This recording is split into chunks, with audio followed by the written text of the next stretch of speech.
Dans le vignoble bordelais, les vendanges sont lancées, pas celles des blancs ou des rouges, mais celles des créments.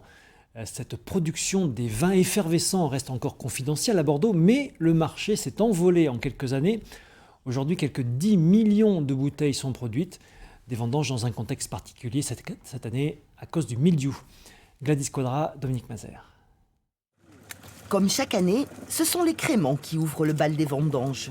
L'aboutissement d'une année de travail rendue particulièrement compliquée en raison du mildiou, mais ce vignoble a été épargné.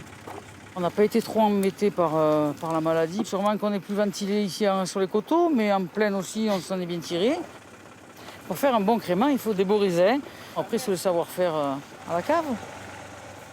Un savoir-faire qui commence par le bon choix des parcelles destinées au crément. Car ce vin nécessite de gros volumes, 12 tonnes de raisins, pour obtenir 78 hectolitres par hectare. C'est à la fois un objectif technique pour justement avoir les profils de créments qu'on souhaite avoir, et c'est aussi un objectif économique, donc pour assurer la rentabilité aux producteurs qui engagent des coûts conséquents pour la récolte manuelle et toute la logistique qui s'ensuit derrière. Sitôt récoltés à la main, les raisins sont directement acheminés vers les pressoirs dans ces caisses ajourées appelées palox. Comme toutes les productions, elles ne s'improvisent pas, mais celle-là encore moins parce qu'elle demande beaucoup de logistique en termes de matériel. Vous avez vu, il y a des contenants spéciaux. En 20 ans, la production de créments de Bordeaux est passée de 2 à 10 millions de bouteilles. Aujourd'hui, avec la moitié des volumes produits, la cave Louis Vallon est le premier opérateur de l'appellation.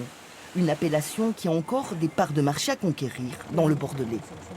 Le bassin de Bordeaux est identifié comme un des seuls de l'Hexagone où on a un potentiel de production qui reste à développer sur les effervescents.